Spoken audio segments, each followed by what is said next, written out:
que se haga bien, como Dios manda, y no de cualquier manera. Entonces,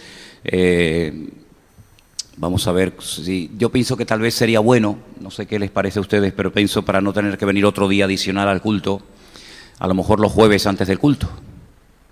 A lo mejor el jueves 1 horita antes del culto y así matamos 2 pájaros de un tiro. Tenemos una clase y después ya enganchamos con el culto. Entonces, ténganlo en cuenta. Eso por una parte. Por otra parte, el tema de los bautismos. Me gustaría, si es posible, y coinciden todos los que han hablado conmigo, que se quieren bautizar, a ver si el domingo ya nos podemos juntar todos. Y aunque en esta tarde ya hay unos cuantos aquí, pero no están todos. Entonces, para establecer un día y para comenzar unas clases antes del día del bautismo. A mí me gustaría tal vez a final de mes, final de septiembre, para que así tengan tiempo para prepararse y estudiar lo que haya que estudiar y aprender. Entonces, a ver si el domingo los que se van a bautizar me lo recuerdan y después del culto nos reunimos un momentito, ¿vale? Y ya organizamos el día y la hora para celebrar ese culto de bautismo, que lo haremos generalmente en el Puerto de la Cruz. Siempre lo hacemos allí, hacemos ese día un culto unido. Y bueno, a ver si el domingo ya podemos coincidir todos y poner ya definitivamente una fecha, porque ya parece mentira, se nos va el año. Yo no sé si ustedes tienen la misma sensación que yo. Bueno, ya llevamos años con esta sensación, ¿no? Pero este año para mí ha sido tremendo, ¿no? ¿Saben que hay una ley física que dice que cuanto más grande es un cuerpo o cuanto más edad tiene una persona, más rápido le pasa el tiempo? Y cuanto menos masa o más pequeñito eres, más lento te pasa el tiempo. Por eso a lo mejor a los hermanos y hermanas pequeñitos de la iglesia, el tiempo les pasa muy lento. ¿No? ¿No? Por ejemplo, para una mosca, para una mariposa, un día, 24 horas, 48 horas es una eternidad. Para nosotros un día no es prácticamente nada, ¿no? Y es que a veces la masa tiene que ver con el paso del tiempo. Y claro, como nosotros ya tenemos mucha masa, pues los años se nos pasan así, volando. Ya estamos a finales de agosto. Parece mentira y empezamos el año el otro día. Ya el verano prácticamente está ya que se nos va. Y dentro de poco empezarán otra vez los adornos de la Navidad y en fin, todo ese jaleo de todos los años y de toda la vida, ¿no? Se va la vida volando, se va la vida volando. Yo quisiera en esta tarde, yo no sé si lo voy a conseguir, yo por lo menos lo voy a intentar.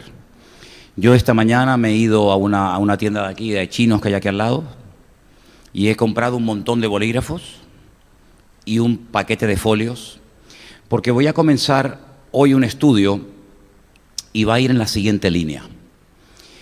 A mí no me gustaría que cuando alguien te pregunte algo en lo cual tú crees, la respuesta que le des sea simplemente como religiosamente, ¿no? De memoria. Es decir, ¿ustedes creen, por ejemplo, que Cristo va a venir? ¿Cuántos creen eso? Bueno, pues usted debería de saber demostrarlo con la Biblia. No, si no, yo creo que el Señor viene. ¿Por qué? Pues lo he oído tantas veces en la iglesia y forma parte de una vida cristiana normal. Sí, pero usted lo puede demostrar con 4, 5, 6 versículos de la Biblia. Ahí está el problema. Usted, por ejemplo, cree en la obra de Cristo, en su muerte, su resurrección. Sí, claro que sí, por supuesto. Pero usted puede demostrar con la Biblia que Cristo no era un impostor, que Cristo era el verdadero Mesías. ¿Y por qué era el verdadero Mesías? ¿Qué profecías se cumplieron? Lamentablemente tengo que decir, y en esta iglesia seguro que también hay muchos, que por lo que sea, por falta de interés en el estudio, porque simplemente se han convertido en personas que vienen y van, escuchan mensajes, pero dentro de una hora le preguntas de qué prediqué y no tienen ni idea. Y si te pregunto lo que hablé hace 15 días, pues menos todavía. Entonces yo creo que hay algo que yo lo he visto ahora cuando estaba en la península, incluso en los pastores que me invitaban, y era el tomar apuntes. El tomar apuntes. Si ya se me hace cuesta arriba el ver a todos los miembros de la iglesia con una Biblia, que no lo he conseguido ni creo que lo consiga nunca, aunque lo he dicho y lo he dicho y lo he dicho, menos voy a conseguir el ver a toda la iglesia tomando apuntes. Pero dije en cierta ocasión que Es totalmente imposible poder recordar con el paso del tiempo todo lo que se oye en una iglesia. Es imposible. Dicen que como un 10, un 15% aproximadamente logramos recordar lo que hemos oído. Bueno, si fuera así, gloria a Dios. Pero también he oído y he leído que cuando una persona escribe y toma nota de lo que oye, es capaz de recordar mucho más que simplemente oyendo. Y además la gran ventaja de que en cualquier momento, en tu casa o donde te encuentres, puedes volver a repasar esos apuntes y recordar lo que se dijo, porque el estudio que vamos a comenzar esta tarde tiene que ver con la figura de Cristo. Hablamos mucho de Cristo, pero me da la impresión de que conocemos todavía muy poco de Él. ¿Saben ustedes que hay más de 300 profecías que Él cumplió en su primera venida? Aprenderlas de memoria sería imposible. Bueno, no lo hemos intentado, ¿no? Yo no me sé las 300 profecías de memoria. Te podría enseñar unas cuantas, pero las 300 no. Pero vamos a hacer un recorrido por distintos libros de la Biblia para que en cualquier momento que tengamos la oportunidad de darle testimonio a una persona, podamos demostrarle no solamente con nuestras palabras, no solamente contando nuestra experiencia personal, que está muy bien, pero que es tu experiencia personal, no es la de otra persona, que puedas demostrarle con la palabra, con la Biblia, que Jesús verdaderamente cumplió las profecías que se habían escrito, en algunos casos con siglos de antelación, antes de su nacimiento. Entonces, tengo aquí folios y tengo aquí bolígrafos para que los que quieran tomen nota de los versículos que yo les voy a dar. ¿Hay alguien interesado en tomar apuntes en esta tarde acerca de lo que yo voy a dar? Ok, entonces nuestra hermana Isabel y Yolanda, por favor, cojan este puñado de bolígrafos y de folios que tenemos aquí, y únicamente a los que lo van a hacer se le da un folio, un boli. La próxima semana, si usted se quiere traer su propia libreta, pues mejor que mejor, ¿vale? ¿De acuerdo? Sí, Nieves, ellas van a repartir, toma asiento, ellas van a repartir. Vale, entonces, vamos a empezar por el Evangelio según San Mateo. Vamos a demostrar que Jesús era verdaderamente el verdadero Mesías. Mientras están repartiendo los bolígrafos y las hojas, permítame decirles que no solamente antes de su venida vinieron falsos mesías, sino que después de él siguieron viniendo falsos mesías. Y en algunos casos arrastraron a muchas personas, y por supuesto cuando la gente se dio cuenta que era un falso mesías, la desilusión fue terrible. Creo que les dije en cierta ocasión, estoy seguro que se lo dije, que cuando una persona cree en algo, sobre todo en algo de tipo espiritual, de tipo, digamos, bíblico, religioso, cree en algo con todo su corazón y por lo que sea se da cuenta de que le engañaron, le tomaron el pelo. Suele pasar mucho esto con personas que estuvieron en sectas. Cuando salen esas personas desengañadas, desilusionadas, tristes, humilladas de esas sectas o esos grupos religiosos, suelen ocurrir tres cosas. Primero, que no quieran saber nunca nada más de nada que tenga que ver con Dios, con Biblia, con iglesia, etcétera, etcétera. Están tan quemados que no quieren saber nada. Esto le ha pasado mucho a gente que ha estado en los testigos de Jehová, en los mormones, en sectas y en religiones donde creyeron con todo su corazón, invirtieron su vida, su tiempo, su dinero, etcétera, y después se dan cuenta de que fueron engañados y ya no quieren saber nada de nadie. Dicen que también hay personas que a pesar del desengaño, a pesar de la desilusión tan grande que se han llevado, siguen buscando, ¿vale? Siguen buscando, leen la palabra y tienen la bendición de poder encontrar la verdad, de encontrar al Señor Jesucristo a través de su palabra y, bueno, poder pasar página de aquella experiencia dolorosa del pasado. Pero luego hay un pequeño grupo de personas que salen desencantadas, desengañadas de sectas, de grupos religiosos, que terminan quitándose la vida. ¿Qué te parece? Esto es una realidad, estos son estudios que se han hecho y estas son las 3 conclusiones a las que han llegado. Los que no quieren saber nada, los que siguen buscando a pesar del dolor, de la herida recibida, y los que terminan quitándose la vida porque para ellos fue el peor palo y la peor desilusión de su vida. Nosotros como cristianos tenemos que tener una buena base. Hay muchos creyentes que no tienen base. Tú los oyes hablar, los oyes incluso hasta compartir, los oyes orar y te das cuenta de que no tienen una base bíblica lo suficientemente sólida. Están basados muchas veces su vida en sentimientos, en emociones. Sí, te pueden contar que el Señor lo sanó, que el Señor lo liberó, y está muy bien, no tengo nada en contra de eso, pero la vida cristiana no es solamente decir, el Señor me cambió la vida, yo era malo, ahora soy bueno, antes me emborrachaba, ahora no me emborracho, antes me drogaba y ahora no, y ya está, pero de Biblia, ni idea.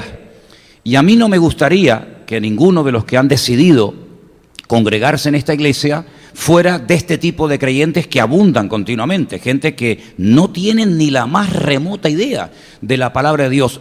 Y si me empujan un poco, me atrevería incluso a decir que hay miles de cristianos que no han leído nunca la Biblia entera.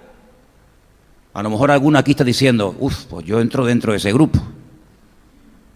Pues ya sabe lo que tiene que hacer. Pues si usted es cristiano y no lee la Biblia, la palabra de su Dios, pues apañado vamos, ¿vale?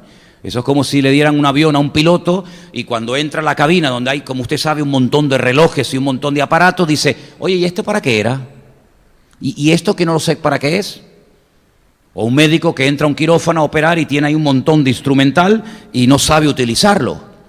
Bueno, pues en la Biblia hay un montón de cosas interesantes, importantes y necesarias para traer estabilidad emocional a nuestra vida, pero si usted no las domina, si usted no las conoce, usted es un religioso, una persona que ha cambiado, que en vez de ir a misa, ahora dice que viene a un culto, en vez de ir a escuchar a un cura, ahora viene a escuchar a un pastor, pero en el fondo no hay ninguna base bíblica, no ha habido ningún cambio sustancial en su vida, sino simplemente ha cambiado de lugar y nada más.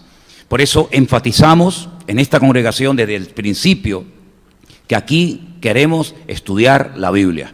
Queremos que usted conozca todos los libros de memoria de la Biblia, que usted conozca los personajes, los reyes, los profetas, los discípulos, los distintos objetivos o razones o propósitos por los cuales se escribieron los salmos, las cartas de Pablo, las cartas de Pedro. ¿Por qué tantas cartas? ¿Por qué no 2 o 3 cartas y ya está? ¿Por qué tuvo que escribir Pablo y también Pedro y también Santiago y también Juan? ¿Por qué tantas cartas? ¿Por qué 4 evangelios? ¿No basta con 1? ¿No es suficiente con 1? ¿O con 2? ¿O con 3? ¿Por qué 4 evangelios? ¿Por qué tantos libros para decir prácticamente lo mismo? Bueno, todo eso tiene un propósito. Son como las piezas de un gran puzzle, como las piezas de un gran rompecabezas, y todas juntas le van a dar a usted la información necesaria para que usted pueda vivir una vida cristiana victoriosa. Y no una vida, ahora creo, ahora no creo, ahora estoy aquí, mañana no estoy aquí, etcétera, etcétera. Vamos a empezar por el Evangelio según San Mateo.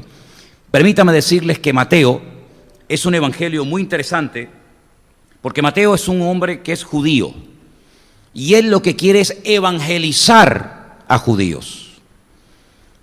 Si usted va a evangelizar a un judío, usted tiene que utilizar la Escritura. Y cuando hablo de la Escritura, me refiero a lo que llamamos vulgarmente el Antiguo Testamento. Porque ni tenían, ni tienen en la actualidad en Israel los judíos practicantes el Nuevo Testamento. No usan el Nuevo Testamento. Tienen la Biblia, igual que nosotros, lo que es el Antiguo Testamento, pero no tienen el Nuevo Testamento. Por lo tanto, Mateo, en aquellos tiempos, cuando él escribe un evangelio y quiere evangelizar a los judíos, ¿qué escrituras va a utilizar? ¿Qué textos va a utilizar para demostrar que Jesús no era un impostor, que era el verdadero Mesías? Pues las escrituras que existían en aquel momento, las escrituras del Antiguo Testamento. ¿Se acuerdan ustedes cuando el Señor Jesucristo le dijo a los fariseos, escudriñad las escrituras? ¿Se acuerdan de ese versículo, sí o no? Escudriñad las escrituras. ¿Qué escrituras, Señor? ¿Mateo? ¿Leo el Apocalipsis? ¿Leo las cartas de Pablo? No existían. Cuando el Señor Jesucristo le dijo a los judíos, escudriñad las escrituras, porque ellas son las que dan testimonio de mí, se refería al Génesis, al Éxodo, a los Salmos, a los Proverbios, a Eclesiastés, a Isaías, a Jeremías, a Malaquías, a Job, a todos esos libros, que eran las escrituras del Antiguo Testamento. Cuando el apóstol Pablo le escribe a Timoteo y le dice, toda escritura es inspirada por Dios. ¿A qué escrituras se está refiriendo Pablo? ¿A cuáles? ¿A las de él? ¿Se está autopromocionando él? No, a todas las escrituras que ya estaban formando parte del canon y que se decían, estas son las Sagradas Escrituras. ¿Cuántos libros tiene la Biblia, dicho sea de paso? ¿Sí? ¿Y el Nuevo Testamento cuánto tiene? Y luego el Antiguo, 27 el Nuevo y el Antiguo, 39 libros, total 66 libros. ¿Por qué la Biblia Católica tiene 72 libros? ¿Cómo? Sí, pero eso no dice nada. Un católico le dice, ¿por qué la Biblia de ustedes tiene 7 libros menos que la nuestra? Y usted dice, no, porque esos libros que ustedes tienen son libros apócrifos. Y te dice, no me insulte, por favor, no me llame apócrifo. Primeramente, apócrifo, ¿qué es apócrifo? ¿Qué significa apócrifo? Es una palabra que no se usa en ninguna parte. Usted no va a ver en la calle a una persona y dice, y apócrifo, que eres un apócrifo. Es una palabra puramente eclesiástica, pero que la utilizan muchos cristianos y no saben lo que significa. Luego, una tarea que yo les voy a dar a los que vayan a estudiar conmigo homilética es que cada semana usted se tiene que aprender 3 palabras nuevas. ¿Me oyó? 3 palabras nuevas. Por ejemplo, una de ellas, apócrifo. Si usted utiliza la palabra apócrifo y no sabe lo que significa, tenga cuidado. No, es que el canon de la Biblia, el canon, ¿eso qué es? Las cámaras canon. Hay muchísimas palabras que nosotros utilizamos que muchas personas no se han parado a analizar qué es lo que significan y qué es lo que no significan. Pero bueno, dejando el tema de los 7 esos libros que se añadieron, y no es el tema, se añadieron en el siglo XVI. Fíjese usted, siglo XVI, Concilio de Trento, 7 libros históricos, como si metiéramos la historia de España o la historia de Colombia o la historia de cualquier país en la Biblia, ¿no? Ese fue el motivo, para darle, no credibilidad, porque la credibilidad ya la tenían las palabras, sino para darle más información a los lectores de la Escritura, pero que jamás formaron parte, digamos, de los libros que se escogieron y por qué se escogieron estos y aquellos no se escogieron, para que formaran el Antiguo Testamento. Ahora, Mateo, como decía, es un hombre que era recaudador de impuestos. Es un hombre que sabía de cuentas.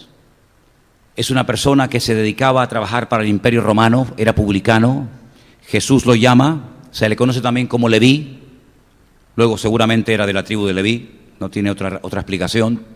Y Mateo lo que intenta es demostrar que el Señor Jesucristo, al cual él seguía y por el cual él dejó todo su trabajo y dejó toda su profesión, era el verdadero Mesías. Por eso, si usted abre su Biblia por el capítulo 1 del Evangelio según San Mateo, usted se va a encontrar algo que aparentemente es algo aburrido. Es un árbol genealógico. Yo no sé hasta dónde usted es capaz de llegar en su árbol genealógico hacia atrás. Usted conoció a sus padres, evidentemente. ¿Y a sus 4 abuelos? ¿Sí? ¿A los 4? ¿Y a los 8 bisabuelos? ¿Y a los 16 tatarabuelos? Ahí ya nos perdemos, ¿sí o no? Sin embargo, el árbol genealógico del Señor Jesucristo se podía conocer desde los tiempos de Adán y Eva hasta el nacimiento en Belén de Judea.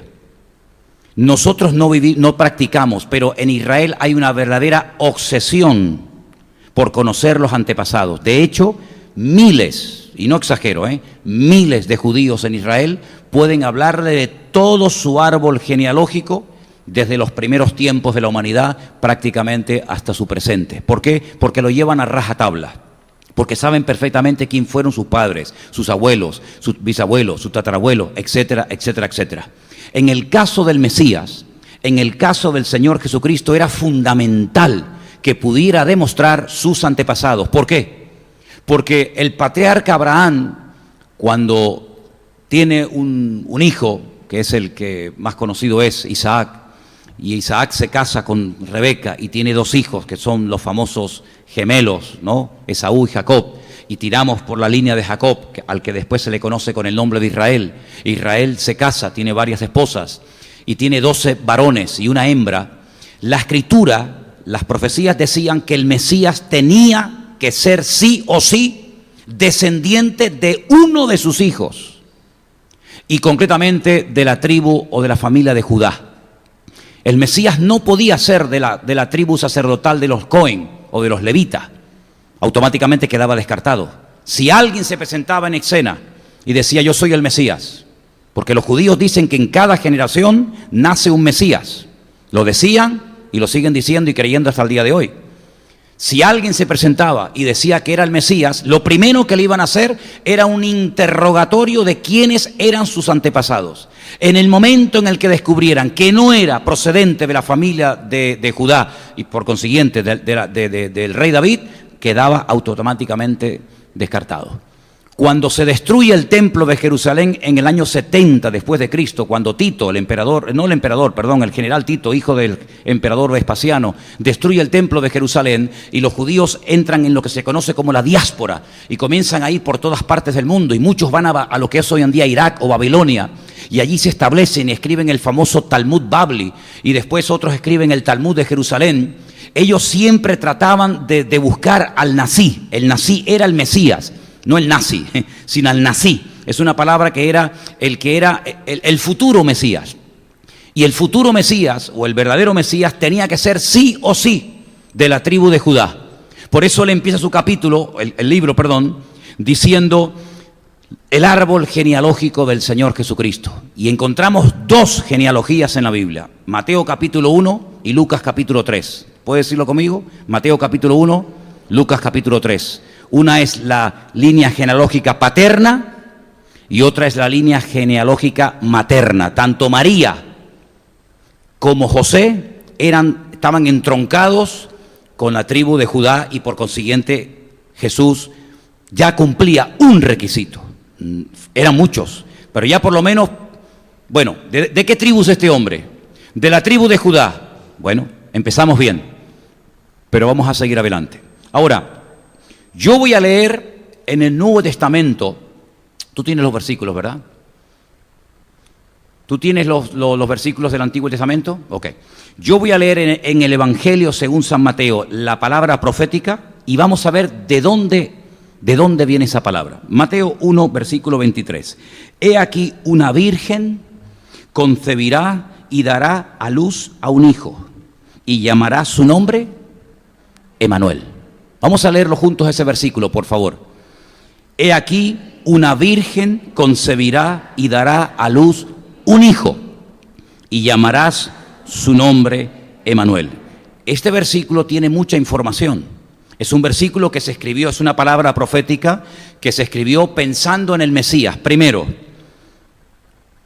he aquí una virgen concebirá. Ahora tengo que decirles, y quiero decirles esto para que si alguien por ahí les dice, no, esto está mal traducido, no se enfade con él, dele la razón porque efectivamente está mal traducido. La palabra virgen no es la que aparece en la profecía que vamos a leer ahora en el libro de Isaías. La palabra que aparece en hebreo es la palabra alma. Hay dos palabras en hebreo que usted se las puede aprender perfectamente, una es alma y otra es betulá. Betulá es virgen, una mujer virgen. Y alma es una chica joven, que puede ser virgen o no. Hay chicas jóvenes que son vírgenes, pero no necesariamente toda chica joven es virgen. Incluso hay chicas jóvenes no casadas que tampoco son vírgenes. Luego, que el que sea joven y no esté casada no es garantía de que sea una joven virgen. ¿Quién tradujo la palabra virgen al castellano? Un señor que era un cura llamado Casidoro de Reina. Casidoro de Reina, cuando llegó al texto de Isaías, que lo vamos a leer ahora, él leyó la palabra alma, tenía que haber traducido la palabra alma por doncella o joven. He aquí una joven, he aquí una doncella, una chica, concebirá y dará a luz un hijo, pero él no puso la palabra doncella ni la palabra jovencita, sino que ya directamente él incorporó la palabra virgen. Y eso está mal, tengo que decirlo, porque hay un libro que lo escribieron en Israel, donde los judíos, analizando una serie de palabras proféticas, intentan desmontar la creencia de que Jesucristo era el verdadero Mesías, y uno de los primeros versículos que te frotan así, te lo ponen en la cara, es que vuestra Biblia está mal traducida, porque la palabra alma ustedes la han traducido por virgen y no dice virgen, dice joven. Claro, algunos pueden decir, pero bueno, María era virgen. Sí, claro, María era virgen, pero no fue correcto la traducción literal de la palabra alma por virgen, sino que tenía que haberse traducido por la palabra doncella o joven. Digo esto porque si algún día alguien les dice este dato y tú no lo has oído nunca, te quedas como diciendo, uy, ¿tendrá razón o no tendrá razón? No, tiene la razón. Ahora, la Biblia dice que una joven iba a dar a luz un hijo. Luego el Mesías no vendría en forma femenina. El Mesías no podía ser una mujer, tenía que ser un hijo, un varón. Y su nombre sería Emmanuel. Ahora, todos los nombres en la Biblia tienen un significado. Y el nombre Emmanuel, que realmente es Immanuel, significa Dios con nosotros, ¿vale? Ese es uno de los adjetivos, uno de los nombres que se decía que recibiría el Mesías. Ahora, esta palabra que hemos leído, ¿quién la escribió? ¿Quién profetizó esto? Vamos a Isaías 7:14 y ahí lo tenemos, literalmente. Con la explicación que les acabo de dar, lógicamente también este versículo, la palabra virgen no es correcta, ¿vale? Ya de paso Isaías también pusieron virgen. Por tanto, el Señor mismo os dará señal. He aquí que la joven, la doncella, concebirá y dará a luz un hijo y llamará su nombre Emmanuel. Esto lo dijo Isaías cientos de años antes del nacimiento de Cristo.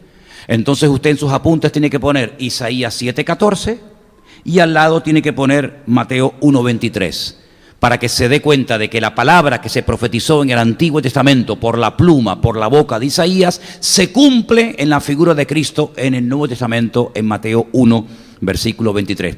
Primera profecía cumplida acerca del nacimiento de Cristo, aparte de que ya les he dicho que en el capítulo 1 se demuestra que él era descendiente de la tribu de Judá. Segunda profecía muy interesante que nos menciona Mateo, capítulo 2, versículo 6, y dice así: y tú, Belén, de la tierra de Judá, no eres la más pequeña entre los príncipes de Judá, porque de ti saldrá un guiador que apacentará a mi pueblo Israel. Luego, capítulo 1 de Mateo nos dice que el Mesías tenía que ser de la tribu de Judá. Capítulo 2 nos dice que se iba a llamar Emmanuel y que iba a dar a luz una joven, lo iba a dar a luz una mujer. Tercera profecía, ¿dónde tenía que nacer el Mesías? ¿Se dan cuenta por qué? ¿Por qué la Biblia dice que tenía que nacer en Belén? ¿Por qué no podía nacer en Capernaum o en Jerusalén o en Samaria? Bueno, todos estos datos lo que están haciendo es ir acotando, impedir que en cualquier parte, cualquier persona se pudiera levantar y autoproclamarse Mesías. ¿Usted dónde ha nacido? No, yo nací en Capernaum, pero soy el Mesías. Falso, rotundamente falso. ¿Pero por qué? Si soy descendiente de la tribu de Judá, si mis padres me pusieron Emmanuel. Vale, tienes dos, pero te falta la tercera. ¿Dónde naciste? ¿En Belén? No, luego no puede ser el Mesías. ¿Te das cuenta? Es por descarte. Este no puede ser, este tampoco, este a lo mejor sí, este a lo mejor no. ¿Por qué? Porque la palabra te iba indicando, te iba dando la información para que no creyeras en cualquier pseudo Mesías. ¿Quién profetizó que el Mesías verdadero tenía que nacer en Belén, que pertenecía a la tribu de Judá? El profeta Miqueas, capítulo 5, versículo 2. Así que ponga Mateo 2:6 y al lado Miqueas 5:2. Tú, Belén Efrata, pequeña para estar entre las familias de Judá, de ti me saldrá el que será Señor en Israel. Sus salidas son desde el principio, desde los días de la eternidad. ¿Dónde nació el Señor Jesucristo? En Belén de Judea. ¿Qué significa Belén? Son dos palabras compuestas, Bet Lehem, la casa del pan, efectivamente, en la casa del pan. Entre comillas, digo casualmente, el mismo lugar donde nació el rey David. El mismo lugar donde nació el rey David, nacería el Mesías. Y allí nació. Dice la Biblia que aquellos que vinieron de Oriente, aquellos magos que vinieron de Oriente, llegaron hasta Belén. Y cuando llegaron a Belén, llegaron a un lugar que se llama el Herodión. El Herodión era una montaña que Herodes la mandó a cortar a la mitad, y encima de la montaña, que aún se puede ver y visitar, construyó uno de sus palacios. Y cuando esta gente viene del oriente, llegan al palacio del rey Herodes, que es lo primero que se encuentran, la gran construcción del rey Herodes, y le dicen: ¿dónde está el rey de los judíos? Porque su estrella hemos visto en el oriente y venimos a adorarle. Claro, ahora tú imagínate llegar, por ejemplo, a Madrid, hablarte con Felipe, el rey de España, y decirle: vengo desde Tenerife, he cogido el avión esta mañana de Ryanair, menos mal que no había niebla en los rodeos, pude llegar y vengo para hacer una pregunta. Dígame, me gustaría conocer al rey de España, ¿me puede usted decir dónde vive y dónde está? La respuesta de Felipe sería: ¿cómo que quién es el rey de España? ¿El rey de España soy yo? ¿Estás hablando con él? Aquí en Madrid vive el rey de España, en el Palacio de la Zarzuela. Ahora tú imagínate cuando esta gente viene y le dice al rey Herodes, que fue el rey que pusieron los romanos, y le dicen: ¿dónde está el rey de los judíos? Claro, por eso él se indignó, porque él dijo: ¿cómo que dónde está el rey de los judíos? El rey de los judíos soy yo. Y por eso él manda a matar a los niños, porque él no soporta que haya otra persona por ahí que lo llamen rey y que capaz que le quite el puesto. ¿Te das cuenta? Así que tenía que nacer en Belén de Judea, y nació en Belén de Judea. Pero no era fácil que naciera en Belén de Judea, porque su madre no vivía en Belén de Judea. Su madre vivía en el otro extremo del país. ¿Y para qué va a ir una mujer a punto de dar a luz al otro extremo del país? ¿A qué? Porque los romanos en aquel tiempo mandaron que todas las personas tenían que volver a su lugar de origen para ser empadronados. Y como ellos eran de Belén de Judea, aunque vivían a mucha distancia de allí, obligatoriamente tuvieron que ir a Belén de Judea. ¿Te das cuenta cómo a veces el Señor utiliza las circunstancias y los paganos para que la palabra profética se cumple? ¿Para qué va a ir una mujer a punto de dar a luz a Belén? A punto de poder perder el niño en el camino. Bueno, pues porque tienes que ir a Belén de Judea, porque así lo manda la autoridad. Y ellos podían haber dicho: nosotros no vamos. Pero los cristianos también tenemos que obedecer a las autoridades, siempre y cuando no nos digan que no obedezcamos la palabra de Dios. Amén, hermanos. Seguimos avanzando en el Evangelio de Mateo, capítulo 2. Dice la Biblia que cuando los magos de Oriente le informan que van a ir a adorar al rey de los judíos, la palabra de Dios dice que sus padres tienen que huir. Es la primera y última vez que Jesús sale de Israel para irse a un país extranjero. Se va a Egipto. Pero no era casualidad que se fueran a Egipto. La Biblia dice en el capítulo 2, versículo 13: después que partieron ellos, he aquí un ángel del Señor se le apareció en sueños a José y le dijo: levántate, toma al niño y a su madre, huye a Egipto y permanece allá hasta que yo te diga, porque acontecerá que Herodes buscará al niño para matarlo. ¿Quién mandó a José a Egipto? El Señor. ¿Quién le dijo a José que volviera a Israel? El Señor. ¿Te das cuenta cómo nosotros los cristianos no podemos movernos de un sitio a otro por nuestras conveniencias, por nuestros gustos, sino porque Dios nos dice: para allá, estate quieto ahí hasta que yo te diga, ahora para acá? ¿Te das cuenta? Esto es una de las cosas que a mí más me asombra de muchos que se llaman cristianos. Cambian para acá, van para allá, ahora están aquí, ahora están allá. Digo, pero una pregunta, ¿tu pastor quién es? ¿Quién es el que dirige tu vida? ¿Quién es el que te mueve? ¿O te mueves por los intereses económicos? ¿Te mueves por tus conveniencias? ¿Por tus inclinaciones personales? Nos tiene que mover el Señor, ¿sí o no? ¿Quién movía a Israel en el desierto? La nube. Cuando se movía la nube era la indicación de que el Señor estaba diciendo: ya no es tiempo de acampar, ahora es tiempo de avanzar. O cuando se paraba la nube era el momento de parar en un sitio, un tiempo. Bueno, pues José no se va a Egipto porque, me voy a Egipto, sino porque el Señor le dice: tienes que ir a Egipto. Bueno, pero es que José era carpintero.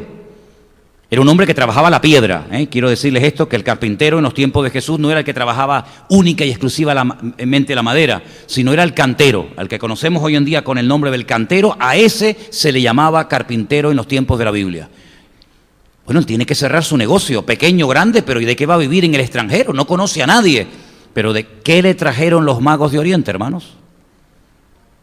Oro, incienso, mirra, para que te vayas tranquilo y puedas estar 2 años tranquilamente en el extranjero hasta que yo te diga que regrese. ¿Se da cuenta cómo el Señor nunca llega tarde ni se equivoca?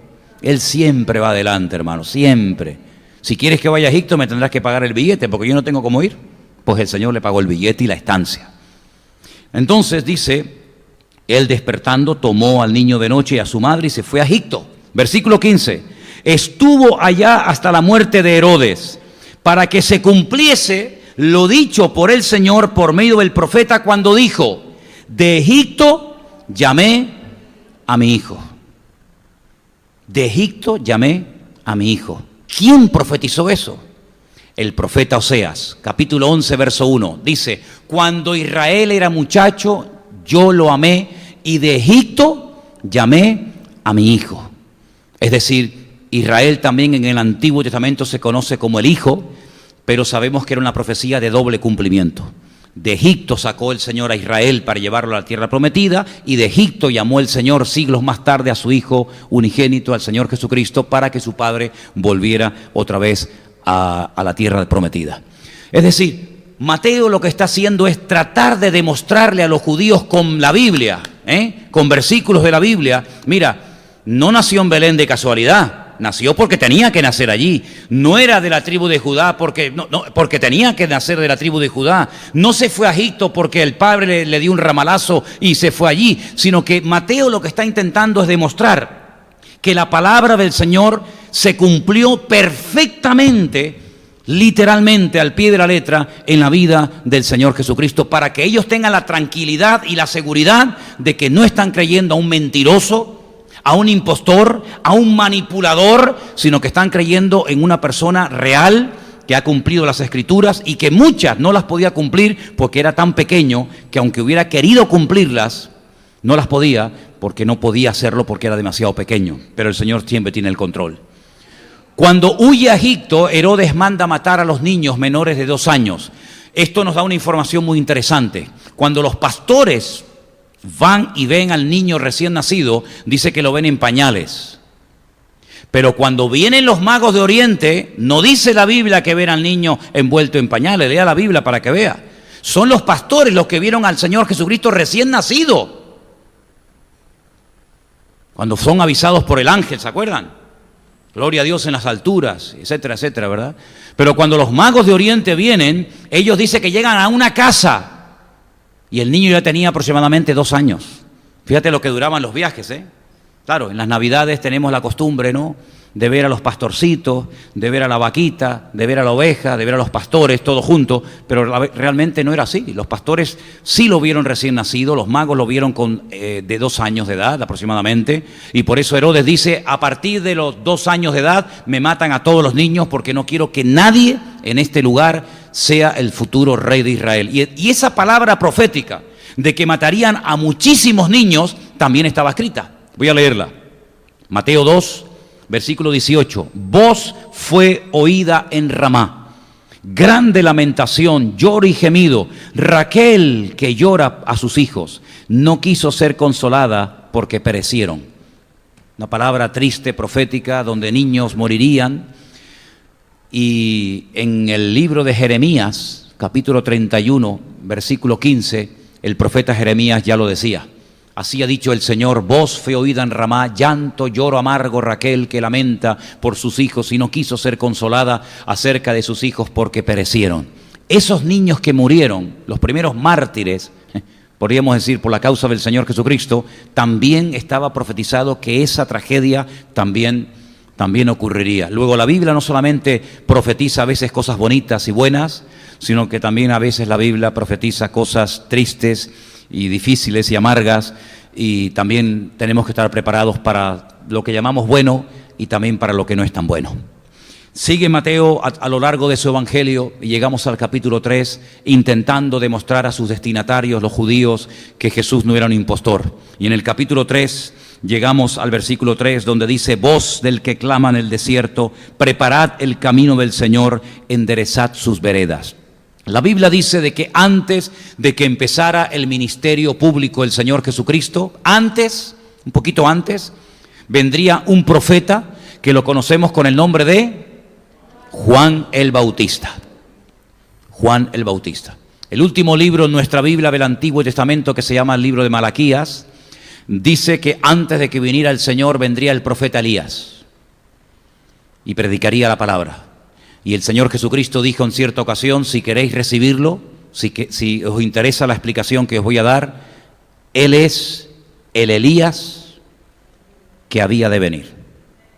Él es el Elías que había de venir. Juan el Bautista nació milagrosamente, su madre Elizabeth era estéril, ¿se acuerdan? Su padre Zacarías era un sacerdote y dice que mientras él ministraba, el Señor le profetizó de que su mujer quedaría embarazada, y Juan el Bautista era pariente de Cristo, porque Elizabeth y María eran parientes, una quedó embarazada antes que la otra, y Juan el Bautista se calcula que aproximadamente predicó un año, máximo un año y medio. Multitudes le siguieron. Estaba profetizado que este hombre predicaría el Evangelio y que haría una labor de preparación tremenda. Él fue el que dijo: yo os bautizo en agua, pero el que viene detrás de mí, Él os bautizará con Espíritu Santo y fuego. No soy digno de desatar la correa de su calzado. Y los fariseos venían al ver que era un hombre tan popular y con tantas multitudes y que la gente salía a bautizarse, le decían: pero ¿tú quién eres? ¿Tú eres el Mesías? Dice: no. Entonces, ¿quién eres tú? Dice: yo soy la voz de uno que clama en el desierto. Bueno, esa palabra profética también estaba escrita en Isaías 40, versículo 3. Voz que clama en el desierto, preparad camino al Señor, enderezad calzada en la soledad a nuestro Dios. ¿Cuántos dicen amén?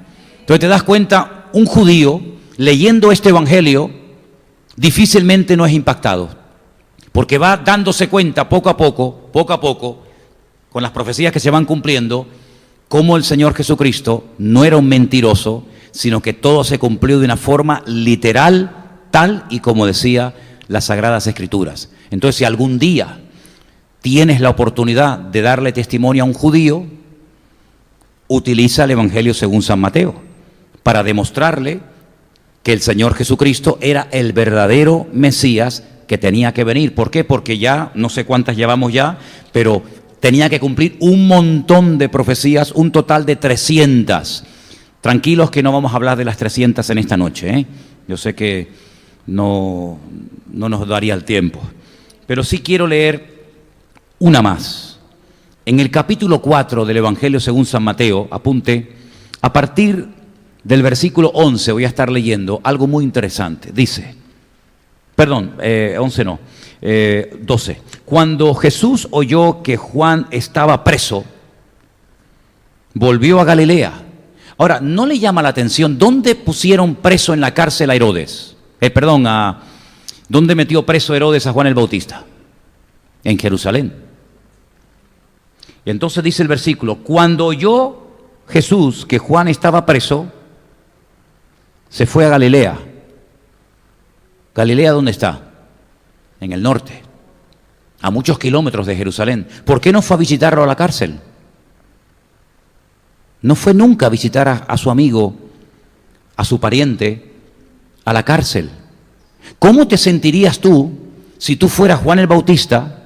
Has hecho una publicidad y un ministerio de preparación del Señor espectacular, te meten en la cárcel y oyes que el Señor Jesucristo, en vez de venir a visitarte, coge y se manda a mudar a la otra punta del país. Le entró una depresión a Juan el Bautista, ¿sí o no? Se deprimió, se entristeció. Ya no tenía nadie que le escuchara, estaba preso en la cárcel. Jesús no lo va a visitar. Y entonces tenía dos discípulos, dos amigos allí, y les dice, os voy a pedir un favor. Y preguntarle si Él es el Mesías o tenemos que esperar a otro. ¿Qué le pasó a Juan? ¿Qué le pasó? Pues lo que nos hubiera pasado a nosotros igual. Porque a veces hay gente que se va de la iglesia porque el pastor no te saludó. Imagínate si estás en la cárcel y no te va a ver ningún hermano. Tú coges una depresión que te mueres, ¿no? Yo estoy en la cárcel. Les he pastoreado a ustedes 20 años. Y nadie me viene a visitar, nadie me llama, nadie me escribe. ¿No sería lo más lógico que me entristeciera? Digo yo, ¿no? Bueno, ustedes yo sé que están en otro nivel espiritual. Dicen, a mí no me importa que no me visite nadie, Entonces, estos dos llegan al Señor y dicen, mira, venimos de parte de Juan el Bautista. ¿Sí? Ay, ¿qué te dice? Mira, nos manda y nos dice que si tú eres el verdadero Mesías o tenemos que esperar a otro. ¿Y qué le dijo el Señor? Vayan y díganle a Juan el Bautista que los ciegos están viendo, que los mudos están hablando, que los paralíticos están caminando, que los muertos son resucitados, que a los pobres se les está predicando el Evangelio. Ah, y díganle también de paso, bienaventurado el que no haya tropiezo en mí. Y nunca fue a visitarlo. Y Juan el Bautista murió decapitado en la cárcel, pero con una sonrisa así, de oreja a oreja, porque murió por el Señor. ¿Qué te parece? Así que dice la Biblia que él se va a Galilea, y uno dice, ¿y por qué se va el Señor a Galilea? Así como su padre, cuando él era un bebé, se va a Egipto, y ahora uno sabe por qué se fue a Egipto, porque estaba profetizado, ¿verdad? ¿Por qué Jesús se va a Galilea? Bueno, aquí lo dice. Dejando a Nazaret, vino y habitó en Capernaum, ciudad marítima en la región de Zabulón y de Neftalí. Es decir, Jesús nació en Belén de Judea, pero no se crió en Belén de Judea. Tuvo 2 años en Egipto, a los 2 años vino. Sus padres se fueron a vivir a Nazaret, por eso se le conoce como Jesús de Nazaret, ¿verdad? Pero cuando va a empezar su ministerio se va a Galilea, que pertenecía a aquella región, a las tribus de Zabulón y a la tribu de Neftalí, y concretamente se va a vivir a una pequeña ciudad que existe hoy en día, que hemos ido muchas veces a visitarla, que se llama Capernaum, que es una palabra compuesta, Cafer o Kefar Naún. Kefar significa en hebreo pueblo, y Naún es el nombre del profeta, es la ciudad del profeta Naún. Es una ciudad pequeñita, construida con piedra negra, piedra volcánica, porque es una zona de origen volcánico que está al lado del mar de Galilea, y allí se va a vivir el Señor. Y allí está en Galilea de los gentiles, allí donde estaban los rebeldes, los celotes, allí donde estaban las personas que no querían saber nada de la hipocresía religiosa de Jerusalén, allí donde para los judíos estaba lo peor, allí lo peor, los galileos, eso es de lo peor. Por eso cuando un discípulo le dice a un amigo, hemos encontrado al Mesías, y le dice, ¿y de Galilea puede salir algo bueno? ¿De Galilea puede salir algo bueno?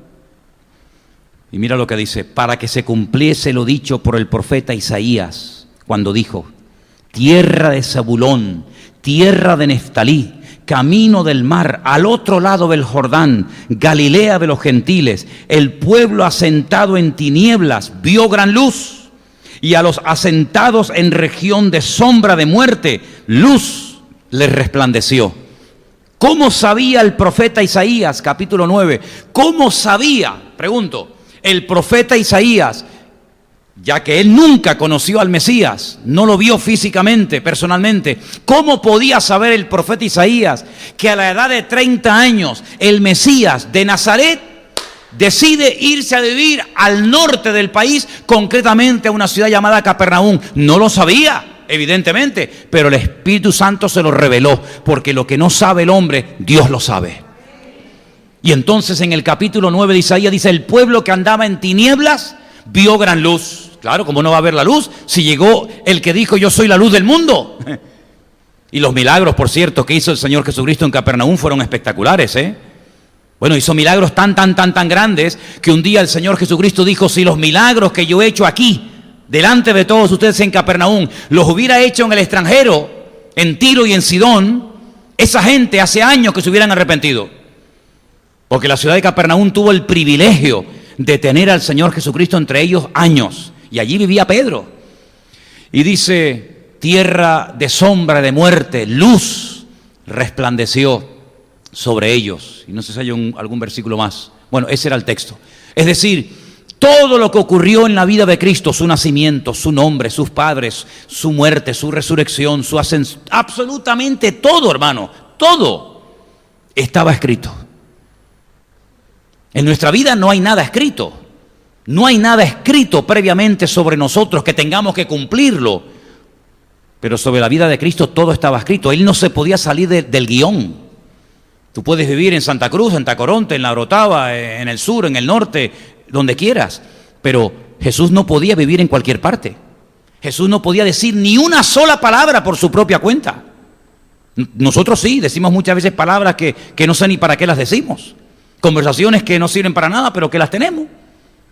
Pero sin embargo el Señor Jesucristo llegó a decir, lo que yo hago, las obras, los milagros que hago, no los hago porque quiero hacerlo, sino porque mi Padre me dice, hoy tienes que hacer esto, esto, esto y aquello. Y las palabras que hablo, no las hablo por mi propia cuenta, sino que hablo lo que mi Padre me dice que hable. Y por eso había momentos que Cristo no hablaba, porque el Padre no decía, ahora di esto. Una vida de obediencia impresionante. Imagínate que a ti y a mí la Biblia nos prohibiera vivir en cualquier parte. Es decir, que nos dijera la Biblia, tú tienes que vivir en este sitio, de ahí no te puedes mover. ¿Cómo nos sentiríamos? ¿Cómo nos sentiríamos si la Biblia nos prohibiera vivir en otro sitio? Mantener ciertas y determinadas conversaciones o amistades. Si la Biblia nos dijera absolutamente todo, cómo tengo que hablar, cómo tengo que comportarme, cómo tengo que sentarme, cómo tengo que caminar, qué tengo que comer, qué no tengo que comer, sería una vida, ¿verdad? Durísima, durísima.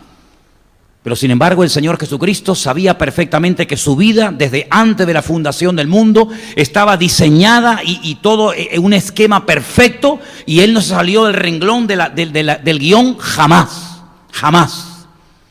Porque Él dice que su voluntad era hacer la voluntad, o su objetivo era hacer la voluntad del Padre. Nosotros no podemos elegir nuestro lugar de nacimiento, no podemos elegir a nuestros padres, no podemos elegir el lugar donde morimos, ni cómo vamos a morir. Pero el Señor Jesucristo, todo estaba diseñado por el Padre. Dónde ibas a nacer, cuándo ibas a morir y cómo ibas a morir. ¿Dónde vas a resucitar? ¿Qué te va a pasar con tus amigos? ¿Qué te va a pasar con este? ¿Qué te va a pasar con el otro? Era una vida de un sometimiento a la voluntad de Dios total y absoluta. Y en cierto sentido, nuestra vida debería ser igual, ¿o no? Entonces, ¿por qué no lo es? ¿Por qué tomamos tantas decisiones a veces sin consultar con el Señor? ¿Por qué decidimos, ahora voy aquí, voy allá, ahora salgo con este, ahora no salgo con este, ahora salgo con esta, ahora la dejo, ahora me junto con este, ahora dejo al otro, ahora voy a esta iglesia, mañana voy a la otra, ahora leo la Biblia, ahora no la leo, ahora quiero servir al Señor, ahora no quiero saber nada de la iglesia, ahora déjeme en paz, déjeme tranquilo, ahora, ¿por qué nuestra vida a veces tan desordenada? Todo vale, parece que no pasa nada, bueno, como eso de la gracia y de la misericordia de Dios y el amor de Dios, parece que no pasa nada, no pasa nada. ¿Quién te dijo a ti que no pasa nada? ¿No creen ustedes que tú y yo, pregunto, algún día tendremos que rendirle cuentas a alguien? ¿Sí o no? ¿Creen ustedes realmente en eso que la Biblia llama el juicio final? ¿Ustedes creen en eso? Yo también. Y no dice la Biblia que por toda palabra, por toda acción, por todo lo que hicimos o teníamos que haber hecho y no hicimos, vamos a tener que rendir cuenta delante de Dios, ¿sí o no? Si creyéramos en eso de verdad, porque es muy fácil decir sí, pero eso llevarlo a la práctica cuesta mucho. Si realmente tuviéramos claro que dentro de una hora nos vamos a presentar delante del juez justo de toda la tierra, a rendirle cuentas por todo el dinero, ¿qué hemos hecho con todo el dinero que pasó por nuestras manos? ¿Qué hemos hecho con nuestros dones y talentos? ¿Qué hemos hecho con nuestros hijos? ¿Qué hemos hecho de nuestro matrimonio? ¿Qué hemos hecho de nuestra viudez o soledad o de nuestra edad, de nuestros recursos? Si tuviéramos claro todo eso, nuestra vida sería completamente diferente. Pero lamentablemente muchas veces seguimos siendo nosotros los dueños de nuestra vida. Sí, seguimos siendo los dueños de nuestra vida. Todavía tenemos esa tendencia a gobernarnos a nosotros mismos. Todavía tenemos esa inclinación de la carne. Todos, todos, yo también. Tenemos todavía esa inclinación de la carne a creer que nuestros planes, mis metas, lo que yo quiero, pues es mejor que a veces que lo que Dios quiere para mi vida. Y vamos a parar hoy aquí, pero les puedo asegurar que en cada capítulo prácticamente, en cada capítulo del Evangelio de Mateo y de Marcos y de Lucas y de Juan y de todos los libros del Nuevo Testamento, encontramos palabras proféticas que se cumplieron en la vida de Cristo. Solamente por ponerte un pequeño detalle, hasta su ropa. ¿Sabes que hay hermanos o hermanas que el que te toque en la ropa significa Tercera Guerra Mundial? ¿No? Mi ropa, mi armario, mis cosas. Sin embargo, a Cristo lo crucificaron, no sé si lo sabían, totalmente desnudo. Ah, pero es que eso no se ve en los cuadros, sí, pero es que los cuadros son los cuadros, pero la vida real es otra. A Jesús lo despojaron de sus vestiduras, como a José lo llevaron desnudo a Egipto. No había ropa interior en aquellos tiempos. No había intimissimi, ni boxer, ni nada de eso. Te ponías la túnica encima y te la quitaban y estaba como tu madre te trajo al mundo. Y a Jesús le quitaron las vestiduras. Ahora, qué vergüenza que nos crucificaran aquí en el centro de la ciudad totalmente desnudos. ¿Te imaginas? Era terrible, terrible. Ni siquiera su ropa era de él, se la quitaron. Ni siquiera su propia ropa era de él. Y nosotros a veces preocupados por los zapatos, por la camisa, ¿qué me pongo? Ay, que no quiero repetir de vestido, de pantalón. ¿Cuánta vanidad todavía queda en nuestro cuerpo, hermanos? De verdad, ¿eh? ¿Cuánta vanidad todavía? ¿Cuánta vanidad? ¿Cuánta vanidad? ¿Cuántas cosas que realmente no tienen ninguna importancia? Pero sin embargo que para nosotros es, madre mía, lo máximo. Mi guitarra, mi piano, mi coche, mi moto, mi bicicleta, mis zapatos, mis tenis, mi ordenador. Y vivimos una vida como tan agarrado a cosas cuando yo veo que Cristo lo único que quería en esta vida era que se cumpliera la palabra. Él llegó a decir en el último momento de su vida o en los últimos momentos de su vida que no se haga mi voluntad, sino la tuya. Yo no he llegado a ese punto en mi vida, yo no sé ustedes, que no se haga mi voluntad, pero sí que siempre tenemos una voluntad nosotros, ¿sí o no? Siempre hay una voluntad latente, pero Jesús llegó a decir, no se haga mi voluntad, pero cuidado que el decir no se haga mi voluntad significaba aceptar la voluntad de otro, y en este caso la del Padre, y la del Padre era la muerte.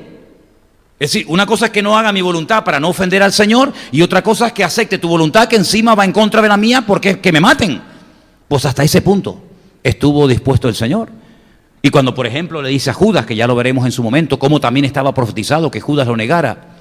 El hombre de mi confianza levantó contra mí su calcañar, dice uno de los salmos, ¿verdad?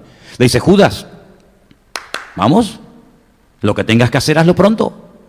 Y sabía que le iba a traicionar, sabía que le iba a vender. Y le mete prisa al traidor como diciendo, venga, sí, pero si yo sé por dónde van los tiros, Judas, si yo sé que no eres trigo limpio, si yo sé que tienes carita de niño bueno, pero que eres un demonio, venga, date prisa, corre, vete a venderme, vete a traicionarme, vete a coger el dinero, que es lo que siempre te ha gustado, metiéndole prisa para que la palabra se cumpla. Es increíble, es que son cosas de la vida del Señor Jesucristo que uno va descubriendo y una de las cosas que estudiaba hoy, y termino, en un libro que me regalaron en Israel, muy interesante, acerca de la figura del Mesías, todo el Sermón del Monte, eso sí que lo descubrí hoy, en mi vida no sabía eso, vaya, lo descubrí hoy. Todo el Sermón del Monte, que es extraordinario, Mateo 5, 6 y 7 de Mateo, que la constitución del reino de los cielos, todos y casi todos los versículos están basados en un versículo del Antiguo Testamento. Bienaventuranza por bienaventuranza coincide con un versículo de Isaías, de Jeremías, de Miqueas, de Oseas, de Habacuc. Y yo digo, hasta las mismas enseñanzas del Señor Jesucristo tenían fundamento bíblico.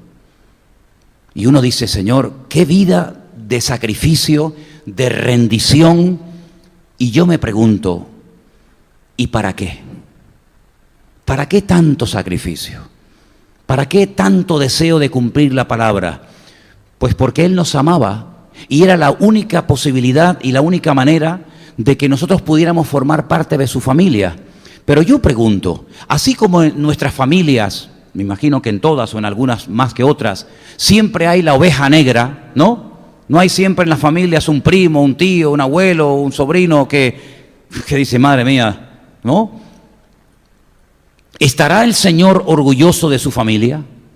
Nosotros somos la familia del Señor, ¿sí o no? ¿Estará el Señor orgulloso de su familia? ¿Somos una familia que lo deja en buen lugar? ¿Somos una familia que lo representa dignamente? ¿O somos una familia que deja mucho que desear?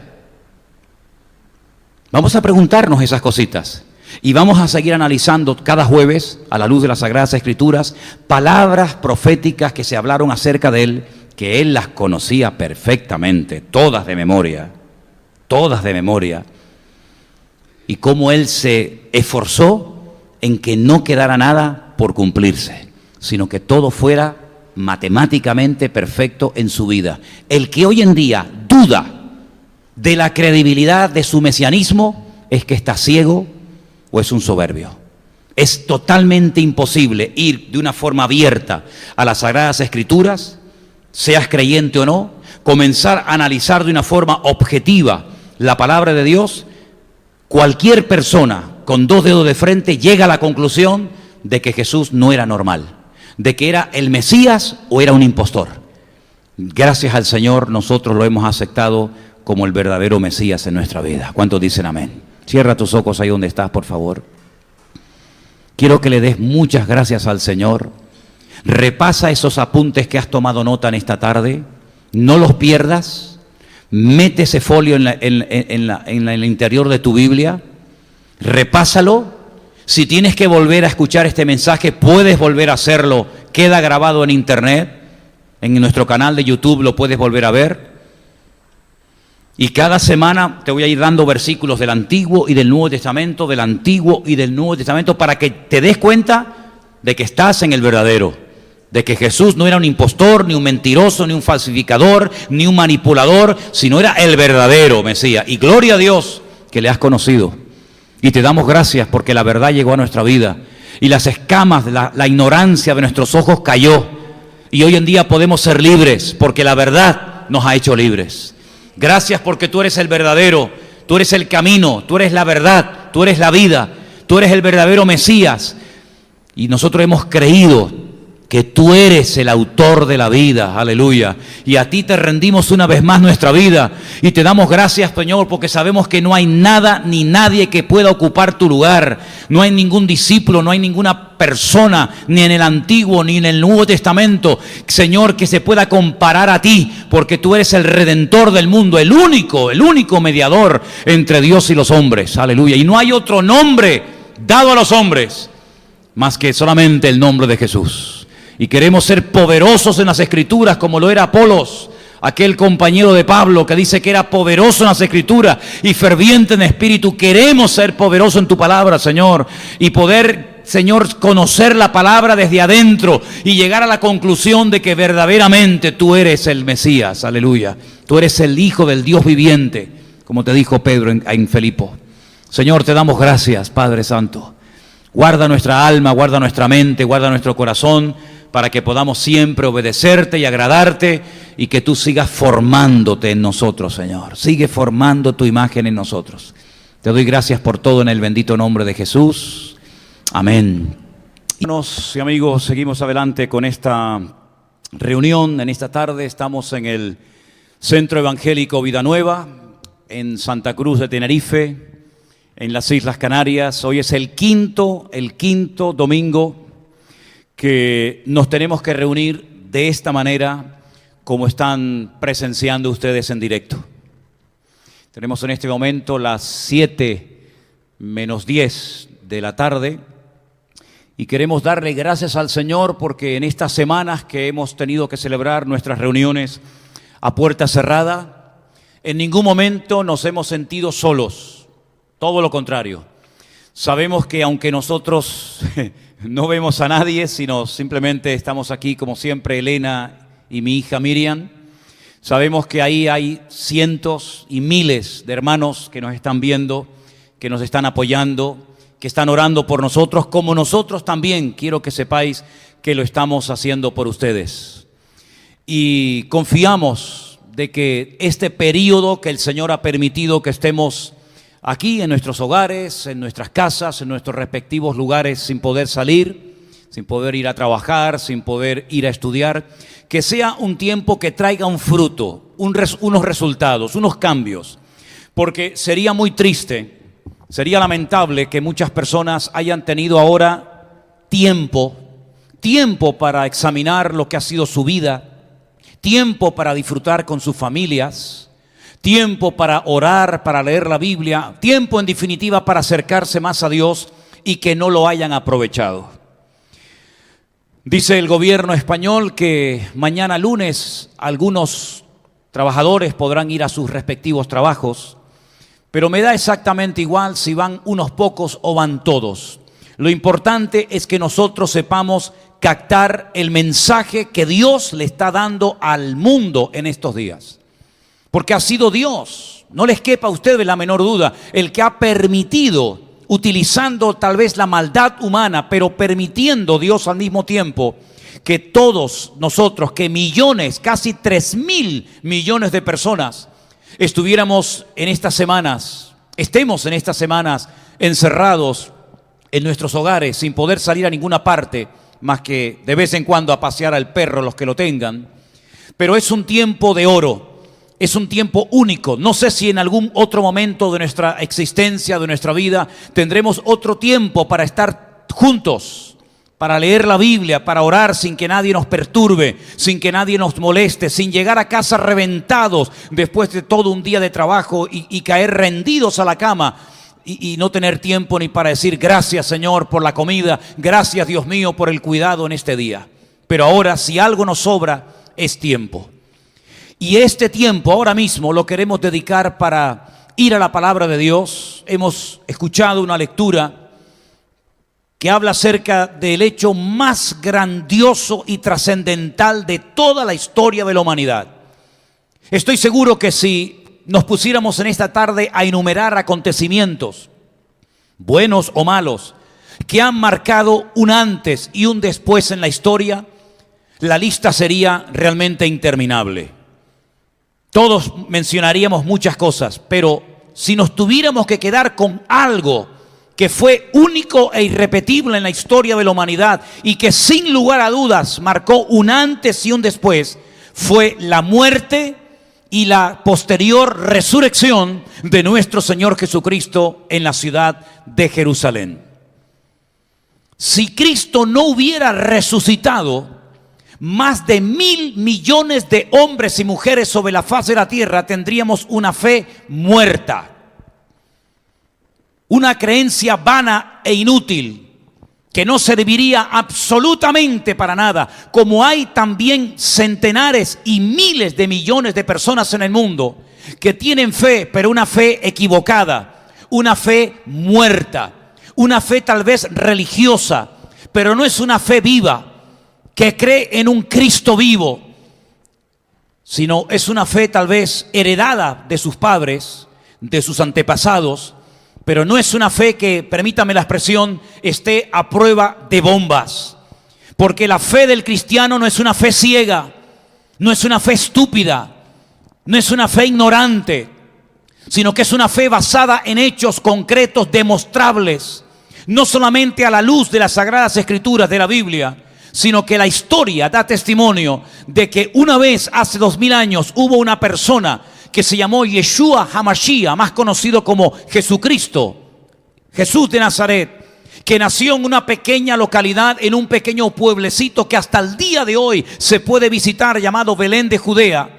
Y esta persona, cuando cumplió 33 años, después de haber tenido unos años extraordinarios, caracterizados y avalados por el poder del Espíritu Santo que moraba en él, con señales, milagros y prodigios, resucitando muertos, multiplicando panes y peces, devolviéndole la vista a los pobres ciegos que eran en aquella época pobres mendigos, sanando a mujeres desahuciadas por la medicina, que como en algunos casos cuentan los evangelios, habían gastado todo cuanto tenían y se habían quedado en la ruina en médicos y ninguno había podido haberla curado. Ese hombre, ese Mesías, ese Hijo de Dios, no solamente hizo milagros extraordinarios que cambiaron la vida de miles de personas, sino que cuenta la historia, como bien saben ustedes, y en esta semana de una manera especial el mundo cristiano lo está recordando. Al final de sus días, cuando tenía, ya digo, aproximadamente unos 33 años de vida, lo clavaron en una cruz. Una muerte horrenda, una muerte humillante, terrible. Era un dolor permanente y constante desde que te crucificaban hasta el último segundo de tu vida. Cuenta la historia que lo crucificaron en un monte llamado el Monte de la Calavera, que se puede ver todavía la figura de la calavera a pesar de los miles de años que han transcurrido. Y en aquel monte, entre dos ladrones, es crucificado por delitos que él nunca había cometido, sino que aquella muerte no fue un fracaso, sino al contrario fue un éxito rotundo, porque estaba cumpliendo las Escrituras y porque en aquel momento la ira de Dios, la ira del Padre estaba cayendo sobre él, porque la paga del pecado es la muerte. Te guste o no oírlo, es la cruda realidad. La paga del pecado es la muerte, y el alma que pecare, esa morirá. Por eso, mis queridos hermanos y amigos, la muerte de Cristo tenía un propósito. No fue algo sin sentido, no fue algo que se le escapó de las manos a Dios, sino que estaba establecido y escrito por los profetas, sobre todo por el profeta Isaías en el capítulo 53 de su libro, que algún día aquel hombre que estuvo sanando a enfermos, caminando por encima de las aguas, haciendo proezas y maravillas, terminaría clavado en una cruz entre malhechores. Pero también estaba escrito en ese mismo libro y en ese mismo capítulo del profeta Isaías, que cuando lo descolgaran de la cruz, lo meterían en una cueva. Y curiosamente, Dios, que controla todo detalle de la historia y que no se le escapa absolutamente nada, había un tal José de Arimatea que había horadado, que había perforado en la roca viva una tumba para él y su familia, y él se la cedió a Jesús para que lo enterraran sus discípulos en esa cueva. 72 horas estuvo allí metido.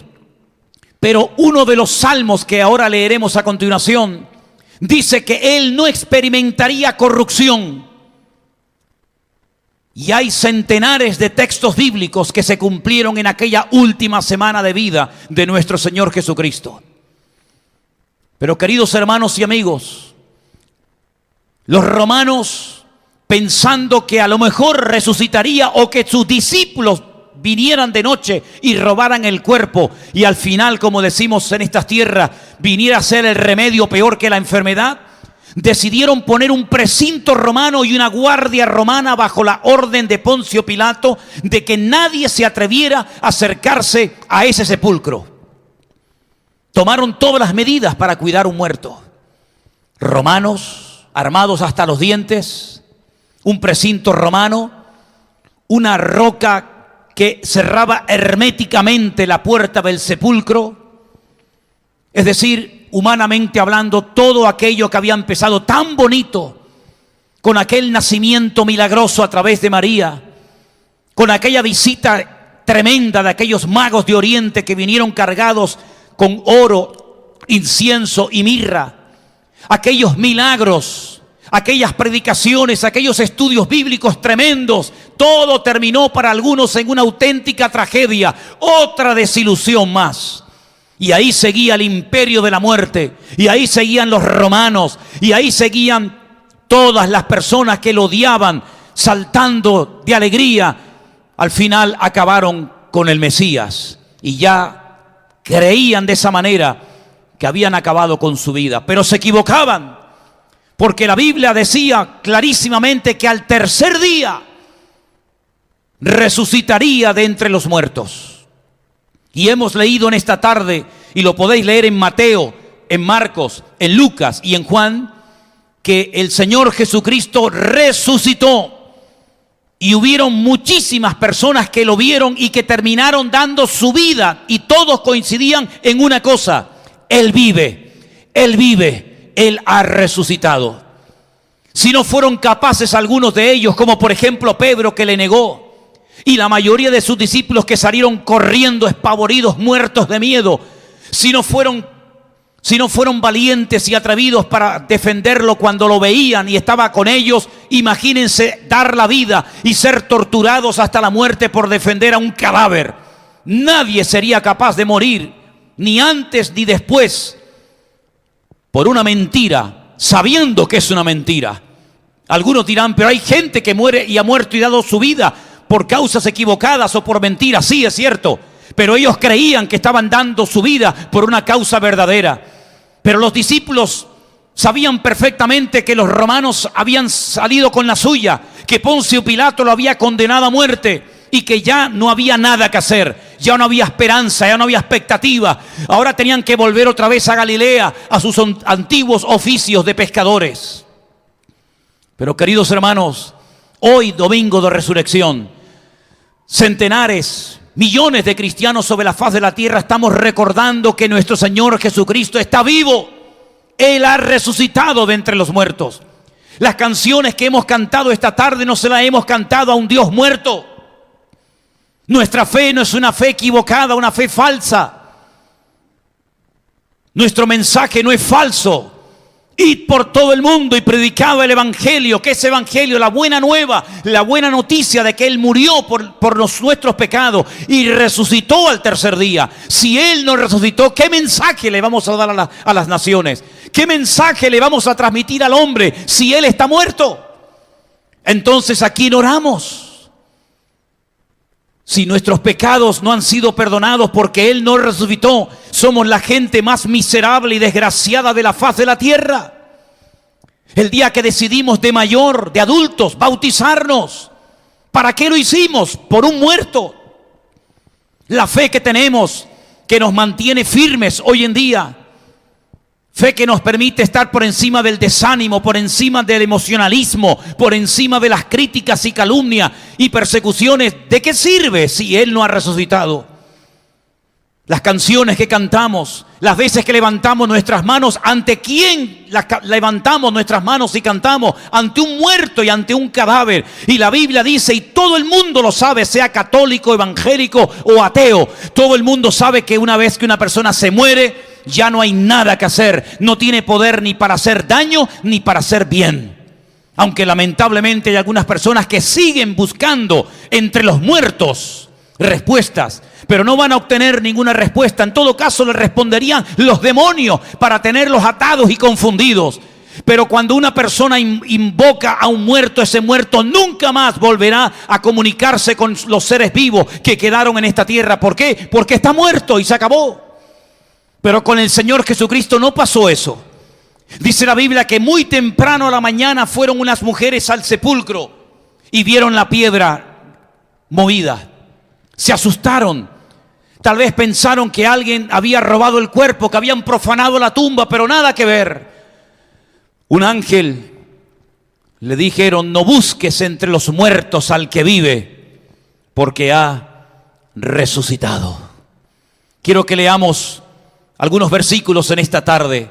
El primero de ellos será en 2 de Timoteo, capítulo 4, versículos 7 y 8. Prestemos atención a estos textos que se van a leer en el día de hoy.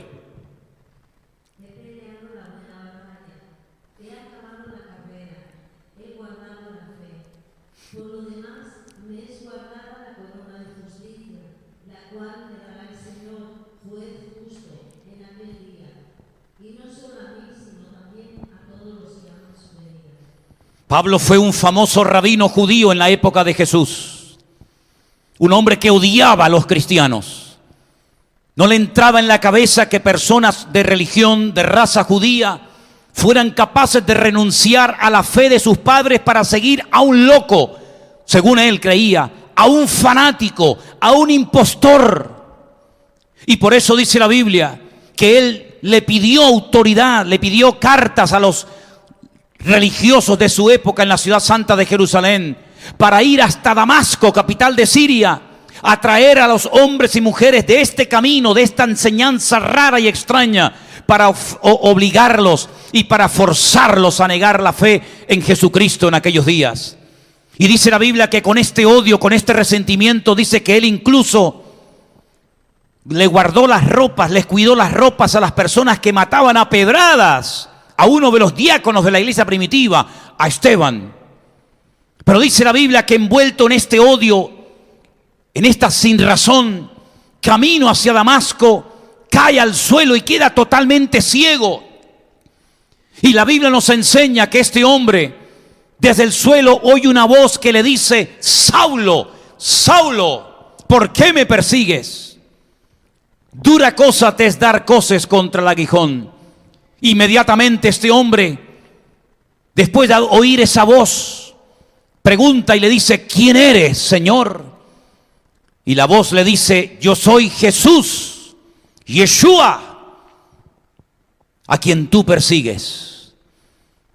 Y ese hombre, a partir de ese día, cambió radicalmente y ha sido, sin lugar a dudas, uno de los hombres más usados en toda la historia del cristianismo.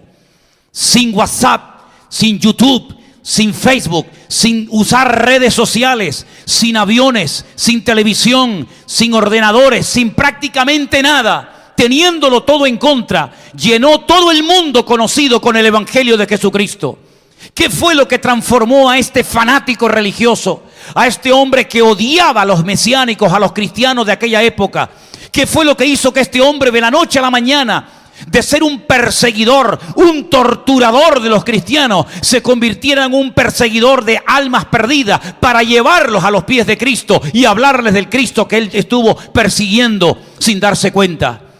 Él tuvo un encuentro personal con el Rey de Reyes y el Señor de los Señores, con el Cristo no de la religión muerta y vacía, sino con el Cristo vivo y resucitado que cambia y transforma las vidas. Eso fue lo que hizo que Saulo de Tarso cambiara. Eso fue lo que hizo que miles de cristianos durante cientos de años fueran capaces de ir a la arena de los circos romanos cantando, gozándose, a pesar de que sabían que iban a ser devorados y crucificados y quemados y torturados hasta la muerte. ¿Quién les daba valor? ¿De dónde sacaban esa fortaleza para ver a las madres viendo a sus hijos devorados por los leones en Roma? ¿De dónde sacaban esa alegría, esa calma, esa paz interior para poder soportar las peores humillaciones que se le han podido hacer a un ser humano inocente? No la sacaban de un cadáver, no la sacaban de una religión muerta y vacía, la sacaban y la recibían del Señor Jesucristo, que prometió estar con ellos y con todos nosotros hasta el fin del mundo. Ese Cristo vivo hoy en día sigue transformando vidas. Ese Cristo vivo y resucitado, que los muchos hombres no quieren saber absolutamente nada de él. Ese Cristo vivo y resucitado sigue haciendo hoy milagros. Ese Cristo vivo sigue restaurando vidas, sigue libertando cautivos por el diablo, sigue dándole a drogadictos, alcohólicos y a personas que tienen unos vicios terribles y una mala vida, que si no la dejan van a terminar muriendo. Les sigue dando vida y vida en abundancia. Sigue dando gozo, sigue dando paz, sigue dando alegría, sigue dando victoria, sigue dando libertad, porque Él está vivo por los siglos de los siglos. Amén. Si Él no hubiera resucitado, el mal hubiera triunfado sobre el bien. Si Él no hubiera resucitado, el amor no hubiera vencido al odio con el que se ensañaron contra su persona. Si Él no hubiera resucitado, la muerte hubiera triunfado sobre la vida. Y la Biblia dice: ¿dónde está, oh muerte, tu aguijón? ¿Dónde está, oh sepulcro, tu victoria? El Señor Jesucristo resucitó, lo cual quiere decir que todos los que murieron en estos últimos siglos, en estos últimos años, creyendo que Él era el Salvador, no se equivocaron. Sus pecados fueron perdonados porque depositaron la fe en un Dios vivo, que perdona y limpia los pecados del ser humano, por muy graves o por muy horrendos que hayan sido. Isaías capítulo 53, un capítulo extraordinario que recomendaría a todos a que lo leyeran detenidamente en estos días. A partir del versículo 11 y 12, escuchen este versículo tan interesante.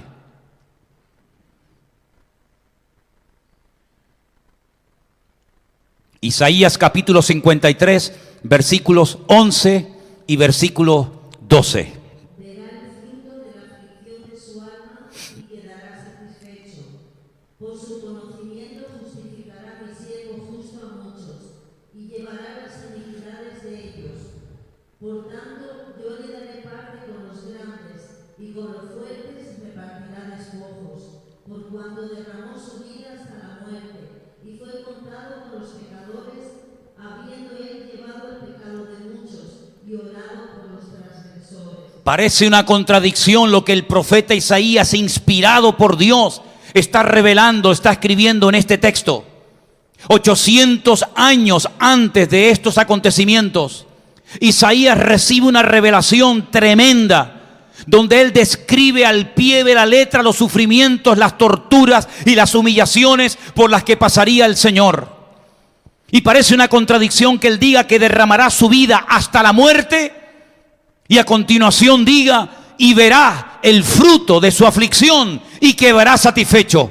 Vamos a ver, si muere, ¿cómo va a ver el fruto de su aflicción? Si murió y los gusanos, los bichos se lo terminaron comiendo, no pudo ver nada, ni bueno ni malo, si no existe resurrección.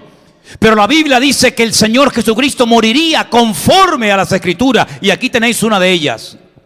Pero también dice la Biblia que al tercer día resucitaría, y por eso Él resucitó, y por eso Él quedó satisfecho y se dio cuenta de que aquella corona de espinas que pusieron sobre su cabeza, aquellos latigazos que le dieron terribles, con aquel látigo que le arrancaba la piel a pedazos de la gente que sufrían ese martirio, aquellas horas clavado en aquella cruz, aquella agonía, aquellas traiciones, aquellos escupitinajos, aquellas bofetadas, todo lo que le hicieron al Señor no fue en vano. Todo estaba escrito. Él le dijo al Padre en el huerto de Getsemaní: Padre, pasa de mí esta copa, mas no se haga mi voluntad, sino la tuya. Él no fue a la cruz amargado y quejándose y protestando, sino que él lo que quería siempre fue así, agradar al Padre y hacer su voluntad y someterse a ella. Él sabía perfectamente que Pedro le negaría. Él sabía perfectamente que por 30 piezas de plata uno de sus discípulos le vendería.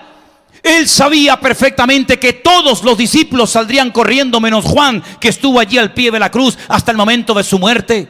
Él sabía perfectamente que Poncio Pilato no movería ni un dedo a su favor, aunque sabía que era inocente y se lavaría las manos. Él sabía perfectamente que aquella mujer con flujo de sangre que sanó, que aquella mujer encorvada que sanó en la sinagoga, que Marta, María y Lázaro que vivían muy cerca de la ciudad de Jerusalén, él sabía perfectamente que Bartimeo el ciego, él sabía perfectamente que Jairo, aquel hombre principal de la sinagoga, al cual el Señor le sanó a su hija y se la resucitó de entre los muertos, él sabía que aquellos 10 leprosos que sanó un día de lejos, cuando les dijo: id y mostraos a los sacerdotes, él sabía perfectamente que miles y miles de personas que comieron aquellos panes y aquellos peces en el desierto, ni uno de ellos iría a Jerusalén a defenderlo. Pero no importa, él sabía perfectamente todo lo que iba a ocurrir, porque dice la Biblia de que antes de la fundación del mundo, ya él sabía perfectamente que estaba predestinado para que algún día se humanara, para que algún día se encarnara y viniera a este mundo y muriera como murió. Pero él también sabía, y ese era el gozo, esa era la esperanza, esa era la alegría que él tenía en lo más profundo de su corazón, que a pesar de la humillación, a pesar de su sangre derramada, a pesar de todo lo que le pasó, él sabía que vería el fruto de todo aquel trabajo, de todo aquel sufrimiento y de toda aquella humillación, porque él resucitaría al tercer día, como sucedió. Y por eso él, cuando muere en la cruz, él dice: Padre, en tus manos encomiendo mi espíritu. Murió en paz, como vivió en paz toda su vida. Nunca perdió su compostura, nunca se puso nervioso, nunca se puso asustado, nunca estuvo destruido, sino siempre con paz, con alegría y con esperanza. Pero permítame que les lea este versículo también en esta tarde, en el Salmo 16, versículo 10. Un texto mesiánico, un texto que habla acerca de lo que no le iba a ocurrir a él cuando muriera. Salmo 16, versículo 10, por favor. Porque no dejarás mi alma en el Seol, ni permitirás que tu santo vea corrupción. No permitirás que tu santo, que tu hijo, que tu enviado, que tu mensajero experimente la corrupción, sino más bien todo lo contrario. Así que las escrituras, la Santa Biblia, no son escrituras falsas, ni manipuladas, ni tergiversadas. Las Sagradas Escrituras, todo lo que se escribió antes de Él y después de Él, todo es verdadero.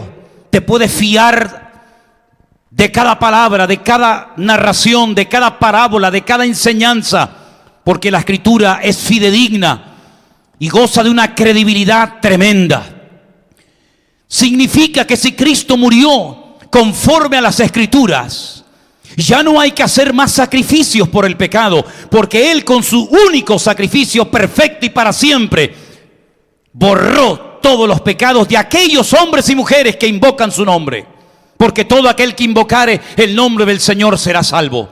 Eso significa que Satanás, el enemigo de la raza humana, ese enemigo terrible que se le llama diablo, Satanás, padre de mentira, serpiente antigua, Belcebú, dragón, etcétera, etcétera, está vencido, ha sido derrotado por Cristo.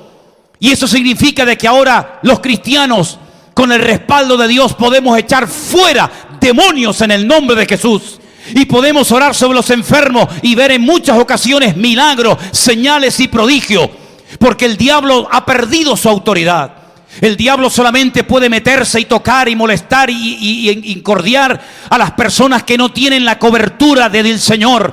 Pero nosotros tenemos la protección del Santo de los Santos. Nosotros tenemos al Rey de Reyes, a nuestro Señor Jesucristo viviendo en nuestros corazones.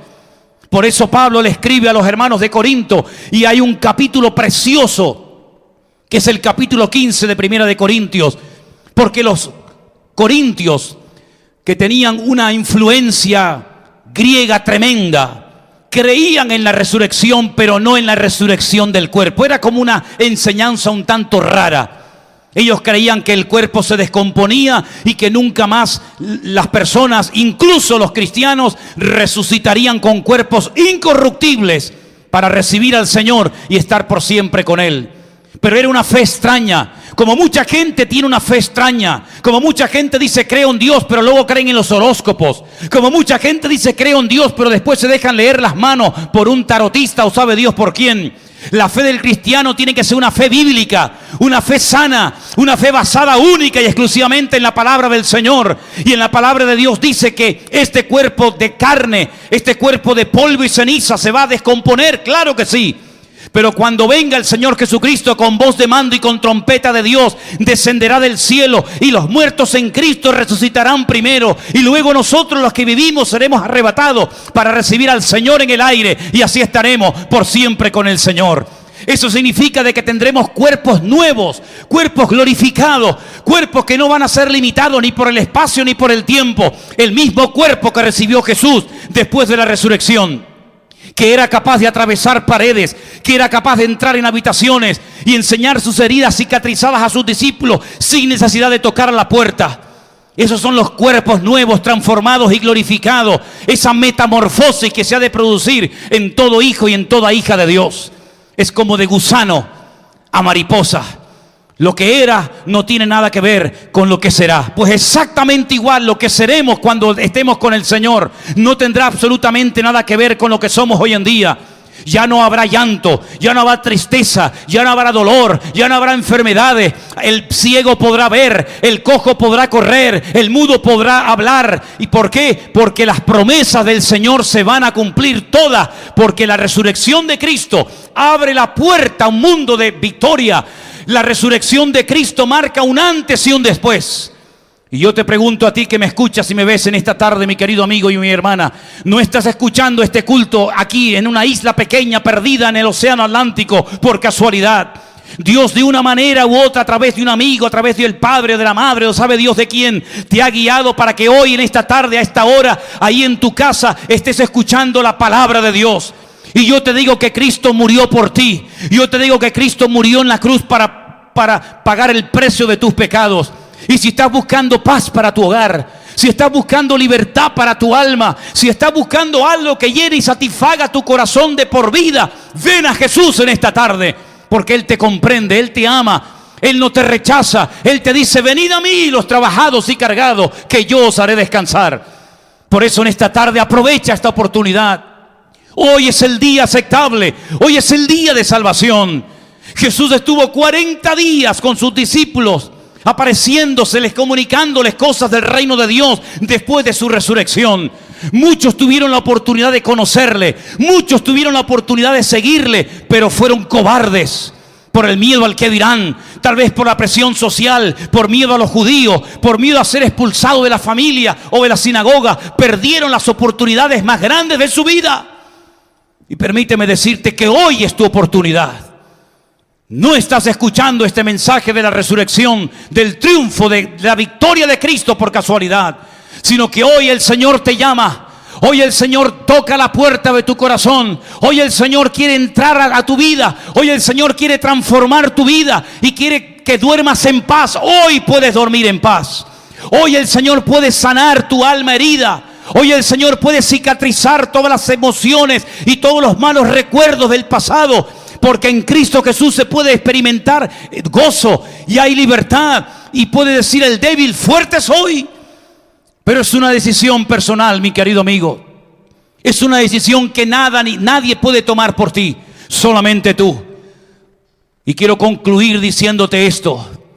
Cuando el Señor Jesucristo resucitó, dice la Biblia que se apareció a sus discípulos, y 40 días más tarde fue alzado y llevado al cielo, y allí está sentado ahora mismo a la diestra de Dios Padre, pero volverá. No les quepa a ustedes la menor duda.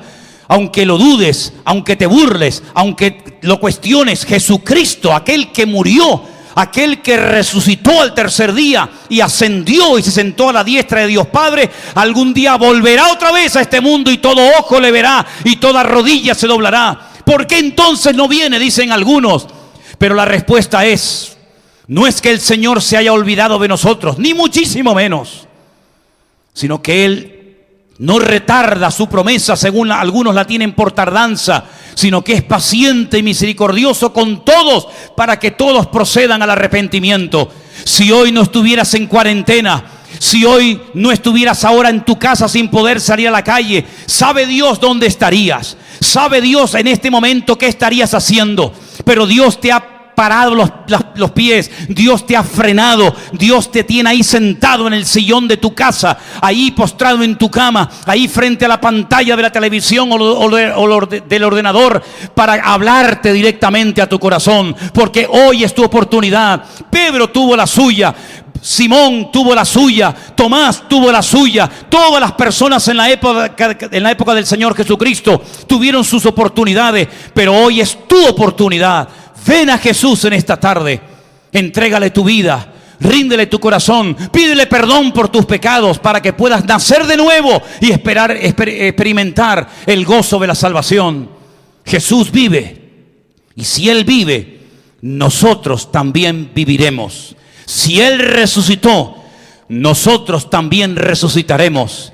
Si Él, queridos hermanos, venció al diablo, nosotros también le podemos vencer en su nombre, con su autoridad delegada en nuestros corazones.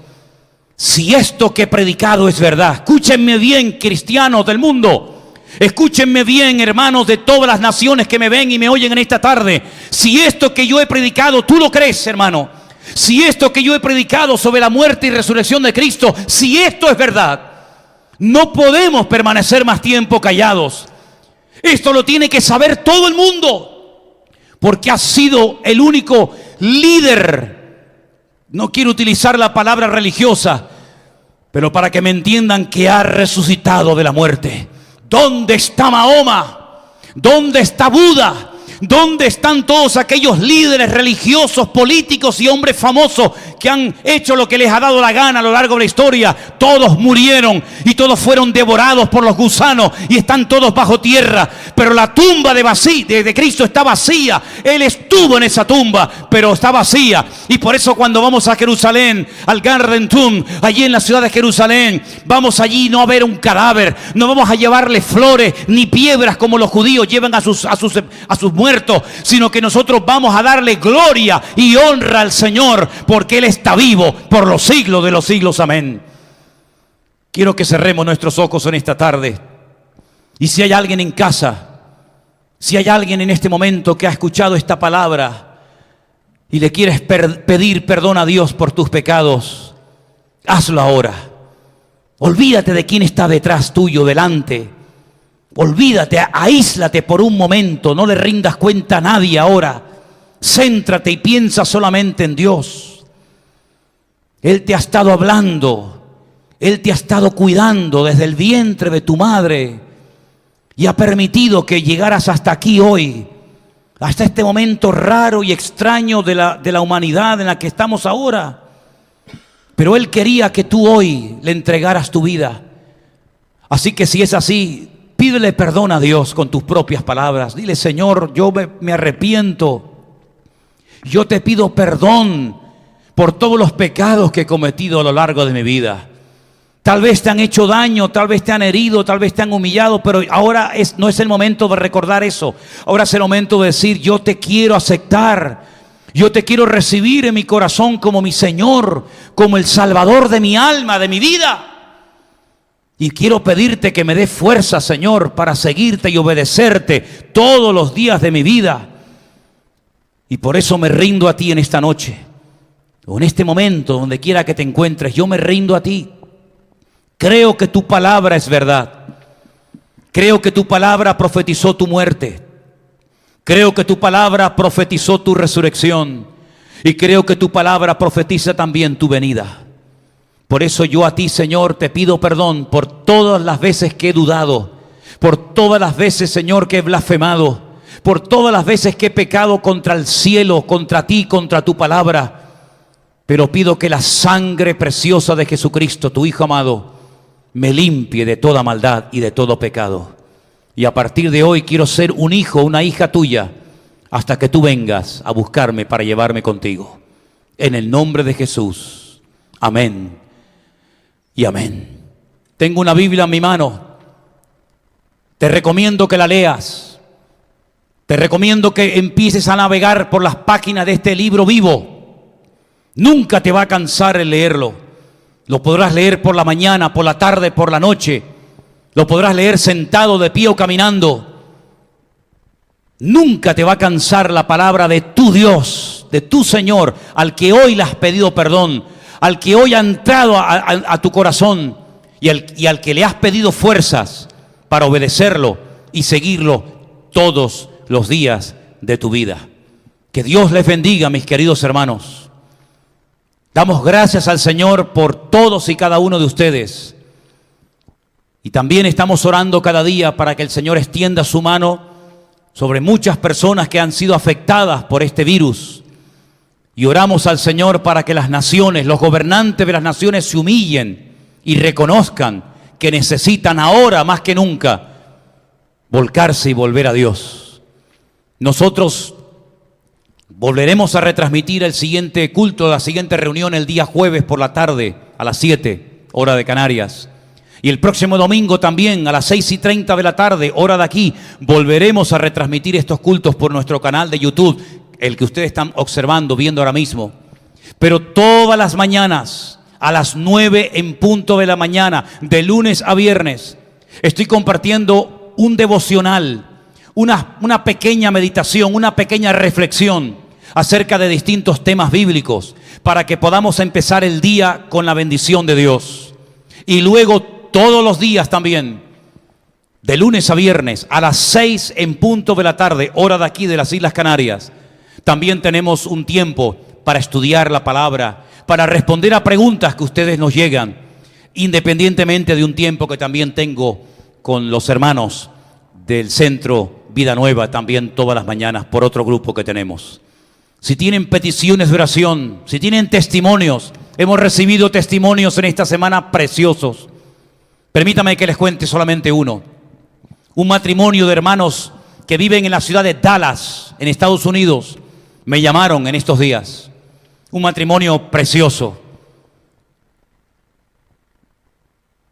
Dicen ellos, y simplemente repito sus palabras, Dios ha sanado nuestra alma. En este tiempo en el que no nos estábamos congregando, pero que la palabra de Dios ha llegado como un bálsamo a nuestras vidas, Dios ha sanado nuestras almas. Pero también cuentan que cuando oramos por los enfermos y por los necesitados, dolores tremendos que tenía esta hermana en su espalda, él en sus rodillas, desaparecieron para la gloria de Dios. Dios muchas veces nos sorprende con estos regalos y con estas dádivas que algunos pueden dudar, pero seguro que este matrimonio con el cual hablaban estos días no han dudado lo más mínimo, porque ellos han experimentado en su vida esta transformación de su ser interior y también de su cuerpo. Y ya son personas con una cierta edad. Que el Señor los bendiga. A todos los que nos escriben cada día, personas que nos han escrito desde la India, desde barcos en alta mar, camioneros en los Estados Unidos, gente que nos escribe desde Sydney, en Australia, personas que nos han escrito de África, como por ejemplo Guinea Ecuatorial y otras naciones. A todos ustedes que el Señor los bendiga. Sigan orando por nosotros. Creemos en la fidelidad y en el respaldo de Dios.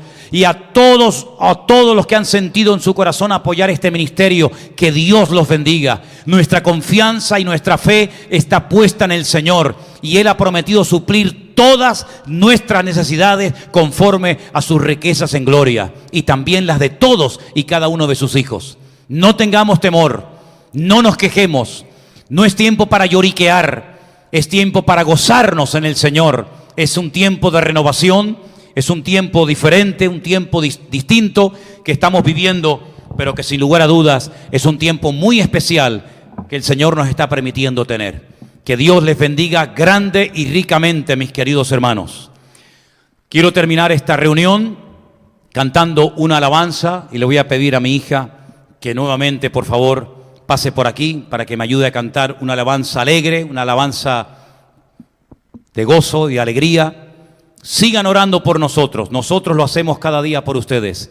Que el Señor les bendiga y que tengan una semana bendecida y gloriosa. Y recuerden, cuando ya dejemos de emitir en directo, esto queda ahí grabado, pero el Señor estará con nosotros todos los días hasta el fin del mundo. Que Dios les bendiga. Les amamos en Cristo Jesús, Señor nuestro.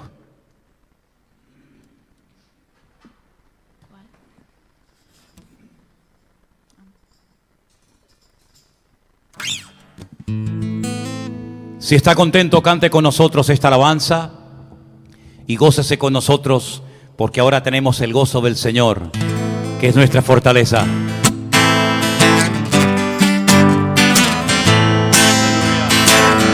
Ahora los hijos cantan al Rey.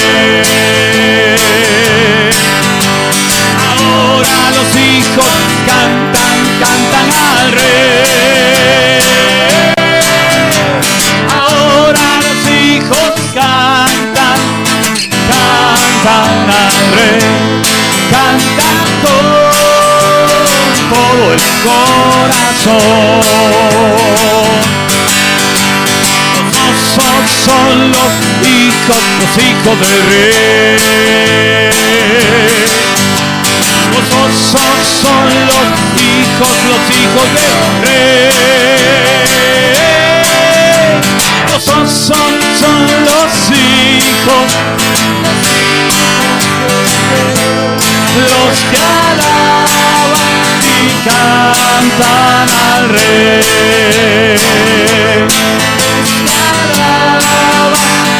Cantan al Rey.